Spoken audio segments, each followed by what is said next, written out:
Assalamualaikum warahmatullahi wabarakatuh.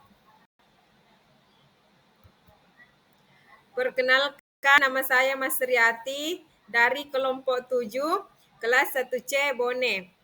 Dengan mata kuliah kebijakan dalam kebidanan dengan Ibu dosen Ibu Rismawati SST MKes. Kali ini saya akan memaparkan materi dengan judul Tanggung Jawab Bidan dalam Setting Pelayanan Kesehatan dan Regulasinya. Peran dan fungsi bidan terbagi atas 4, yaitu yang pertama pelaksana, pengelola, pendidik, dan peneliti. Peran sebagai pelaksana terbagi atas 3 lagi, yaitu pertama tugas mandiri, tugas kolaborasi, tugas ketergantungan atau rujukan. Tugas mandiri menetapkan manajemen kebidanan pada asuhan yang diberikan. Yang kedua, memberikan pelayanan dasar pada anak remaja dan wanita pranikah dengan melibatkan klien. Yang ketiga, memberi asuhan kebidanan pada klien selama kehamilan normal. Yang keempat, memberi asuhan melalui konsultasi dan rujukan ibu masa nifas dengan penyulit tertentu dan kegawat daruratan dengan melibatkan klien dan keluarga. Kemudian memberi asuhan kebidanan pada bayi baru lahir, memberi asuhan kebidanan kepada klien dalam masa nifas dengan melibatkan klien dan keluarga. Kemudian memberi asuhan kebidanan pada pus yang membutuhkan pelayanan KB dan memberi asuhan kepada wanita dengan gangguan sistem reproduksi dan wanita dalam masa klimakterium dan menopause. Memberi asuhan kebidanan pada bayi, balita, dan melibatkan keluarga. Kemudian yang kedua dari peran sebagai pelaksana adalah yang kedua tugas kolaborasi. Yang pertama, menerapkan manajemen kebidanan pada setiap asuhan kebidanan sesuai fungsi kolaborasi dengan melibatkan klien dan keluarga. Memberi asuhan kebidanan pada ibu hamil dengan resti dan pertolongan pertama klien dan keluarga.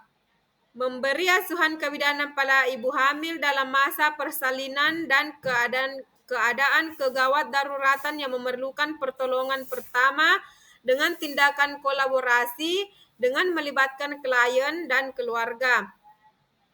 Kemudian yang ketiga dari peran fungsi dari pelaksana yaitu tugas ketergantungan atau rujukan.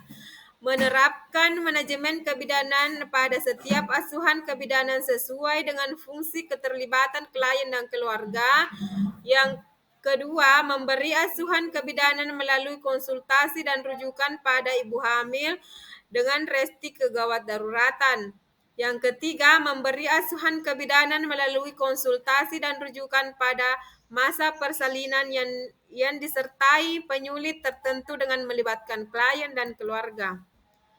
Kemudian memberi asuhan kebidanan melalui konsultasi dan rujukan ibu masa nifas dengan penyulit tertentu dan kegawat daruratan dengan melibatkan klien dan keluarga. Yang kedua, peran bidan sebagai pengelola.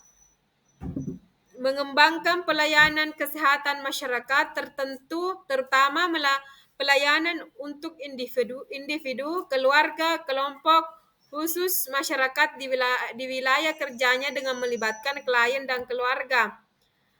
Kemudian berpartisipasi dalam tim untuk melaksanakan program kesehatan dan program sektor lain di wilayah kerjanya melalui peningkatan kemampuan dukun bayi, kader kesehatan, nakes yang lain yang berada di wilayah kerjanya.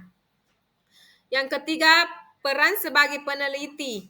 Bidan melakukan penelitian atau investigasi secara mandiri atau kolaborasi di bidang kesehatan.